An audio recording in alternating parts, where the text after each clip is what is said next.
കൊല്ലും നിന്നെ ഞാൻ. യൂണിയന്റെ പേരും പറഞ്ഞ് നീയൊക്കെ ഗൗരി അങ്ങ് നാട് കടത്തുവല്ലേ? അയ്യോ മുത്തശ്ശി എന്നെ വിടാൻ. ഞാൻ പറയുന്ന നീ കേക്ക്. ഇങ്ങോട്ട് മാറിക്കടി. എന്താ എന്താ പ്രശ്നം? എന്റെ പൊന്നു സാറേ, ലോൺ ഇറക്കിയതിന്റെ കൂലി ന്യായമായിട്ട് ഇവള് കൊടുക്കാൻ സമ്മതിച്ചതാ. ഇവന്മാർക്കത് പോരാന്ന് ആരോരും ഇല്ലെന്ന് കരുതി എന്ത് തോന്നിയാസം വിളിച്ചു പറയാന്ന് വെച്ചാ. എന്താടാ അത് പിന്നെ എപ്പോഴെങ്കിലും പറഞ്ഞാ മതി. ഇപ്പോഴത്തെ കാര്യം പറ. നീ ഇപ്പൊ എന്തിനിവിടെ വീണേ? അതവള് ചവിട്ടിട്ടാ. ആ അപ്പൊ നിനക്കുള്ള കൂലി കിട്ടില്ലോ, നീ വിട്ടേൻ. എന്റെ ഹലോ, ഒന്ന് നിന്നേൻ. തോന്നിവാസം പറഞ്ഞ നീ ആരും തല്ലോ? അത് വിളിച്ചു പറയുമ്പോ അറിയാം. സ്വാമിയെ വിളിച്ചു പറയടാ. സ്വാമിയേ ശരണമയ്യപ്പോ. ശരണം വിളിക്കാനല്ല പറഞ്ഞ, തോന്നിയാസം വിളിച്ചു പറയാൻ. അല്ല അത് പിന്നെ എപ്പോഴെങ്കിലും പറഞ്ഞാ മതി. വിളിക്കടാ.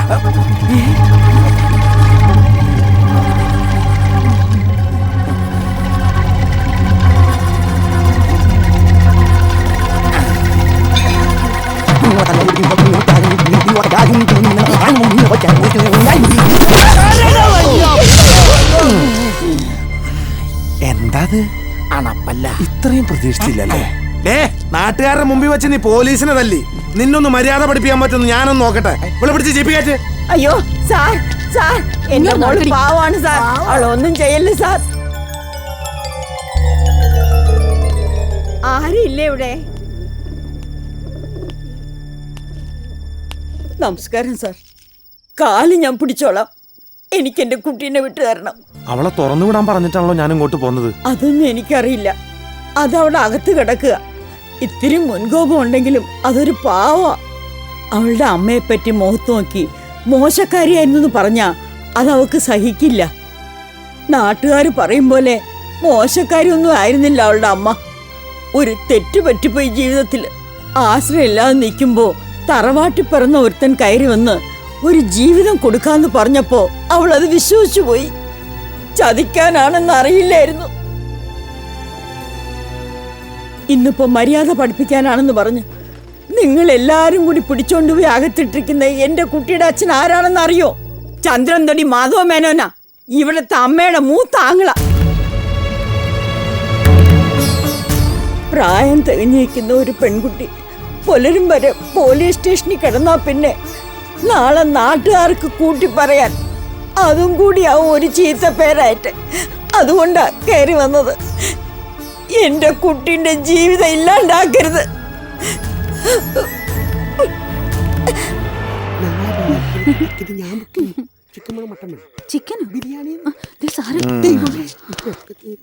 സ്വാമി ശരണയ്യപ്പ. ഞാൻ നിന്നോട് പറഞ്ഞല്ലേ രാത്രിക്ക് മുമ്പ് ആ പെണ്ണിനെ ഇറക്കി വിടാൻ. ഒന്നല്ല, ഒരുപാട് തവണ ഞാൻ ഇറക്കി വിട്ടു. പക്ഷെ അവള് പോവണ്ടേ? പിടിച്ചകത്തിട്ട ആള് തന്നെ വന്ന് ഇറക്കി വിട്ടാലേ പോവുള്ളൂന്ന് അവളുടെ വാശി. ഓഹോ. ആ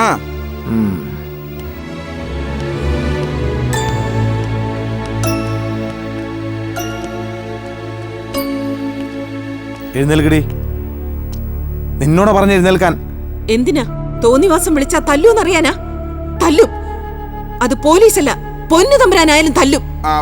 അത് കുട്ടി പ്രൂവ് ചെയ്ത കാര്യമല്ലേ? തെറി വിളിക്കാനും തല്ലാനൊന്നും അല്ല ഞാനിപ്പോ ഇങ്ങോട്ട് വന്നേ. നിന്നെ ഇവിടെ ഇറക്കി വിടാനാ. വെറുതെ സമയം കളയാതെ ഇറങ്ങിപ്പോ. പോവാനാ പറഞ്ഞേ. പറയുന്ന അനുസരിക്ക് കുട്ടി.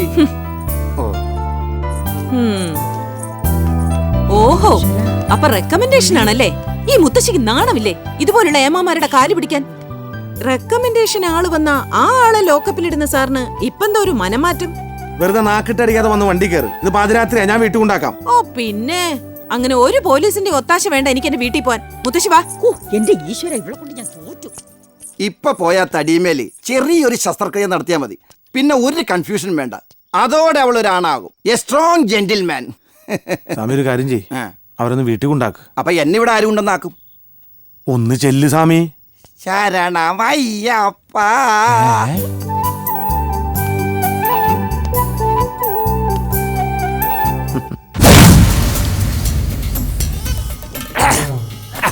വർഷങ്ങൾക്ക് ശേഷം ഇക്കരയിലെ ഉത്സവം അക്കരയിൽ നിന്നെത്തിയൊരു വരത്തൻ മാമ കൊണ്ടാടുന്നു. അതിന് കരുത്തനും സമർത്ഥനുമായ ഇൻസ്പെക്ടർ ബെൻ ജോൺസന്റെ പിന്തുണ.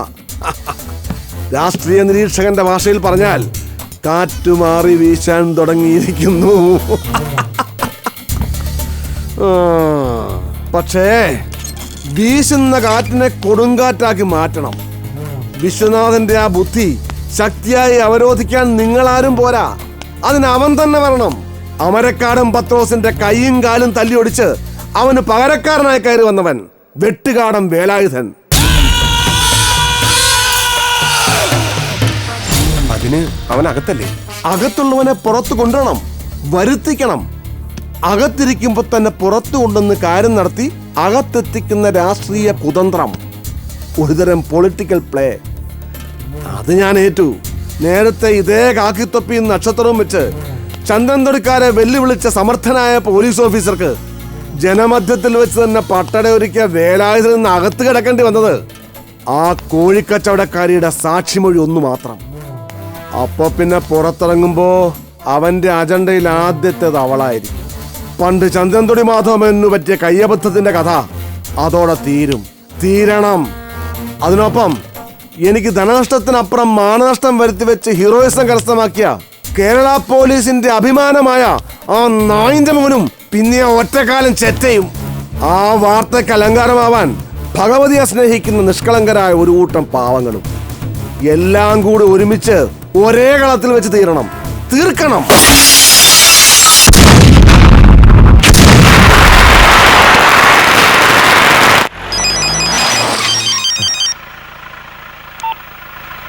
ഹലോ, പഴയ പാട്ട് പാടിയാൽ മതി. പഴയ പാട്ടല്ലാണ്ട് വേറെ പാട്ടൊന്നും ഇവിടെ പാടാൻ പറ്റില്ല. എന്റെ പൊന്നി ചേട്ടാ പ്ലീസ്, അവന്റെ ഒരു ഞാൻ പറയുന്നത് കേൾക്ക്. പാട്ട്. ഇത്രയും പഴയ പാട്ടൊക്കെ പെട്ടെന്ന് പാടണമെന്ന് പറഞ്ഞാൽ നടക്കുന്ന കാര്യമില്ല. നടക്കണം, അല്ലെങ്കിൽ പിന്നെ നടക്കാൻ നിന്റെ ഒന്നും കാല് ബാക്കി ഉണ്ടാവില്ല. അവന്റെ ഒരു അടിപൊളി പാട്ട് ഇങ്ങോട്ട് പാടാം. അടിപൊളിയൊക്കെ അങ്ങ് അക്കരെ മതി. ഇത് സ്ഥലം വേറെയാ. മോളെ എന്താ അവിടെ? ചേട്ടാ ഞാൻ പറയുന്നത് കേൾക്ക്.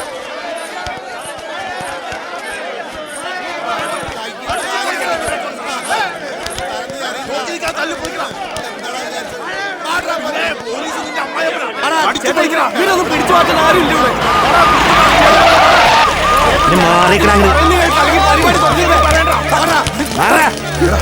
നിങ്ങൾ നോക്കിക്കോ.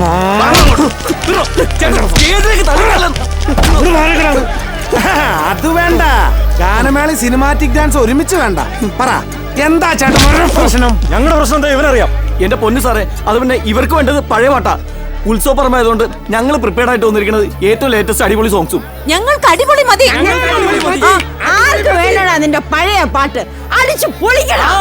തള്ളയുടെ ഒരു അടിപൊളി ചെറുപ്പക്കാരാ.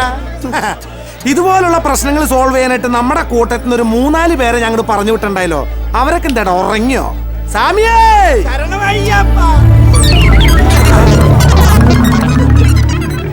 ഓഹോ, അപ്പൊ അത് ശരി. എടയൂന്ന് വിചാരിച്ചിട്ട് ലേറ്റ് അപ്പ് ഇത് തളച്ചിട്ടേക്കാണല്ലേ. കാര്യങ്ങൾ ഇത്രത്തോളം എത്തിയ സ്ഥിതിക്ക് ഇതിപ്പോ നമുക്ക് ശരിയാക്കാം. സാറ് വലിയ പാട്ടുകാരനാ. ആരാണാവോ സാറിന്റെ ഗുരു? സബ്രോം കി സിന്ദഗി ജോ കബി കദം ജാത്തി ഹേ എന്നൊന്നും പറയാൻ മാത്രം ഗുരു ഒന്നും ഈ സാറിനില്ലടാ. അപ്പൊ നാദൃശ്യേട്ടാ, ഈ ഉള്ള കുന്ത്രാണ്ടങ്ങളൊക്കെ വെച്ച് 8ാം കാലത്തിൽ ഇട്ടൊന്നാണ്ട് പെരുക്ക്. ഞാൻ ഇവരെ കഷ്ടകാലത്തിലേക്ക് ഒന്നങ്ങോട്ട്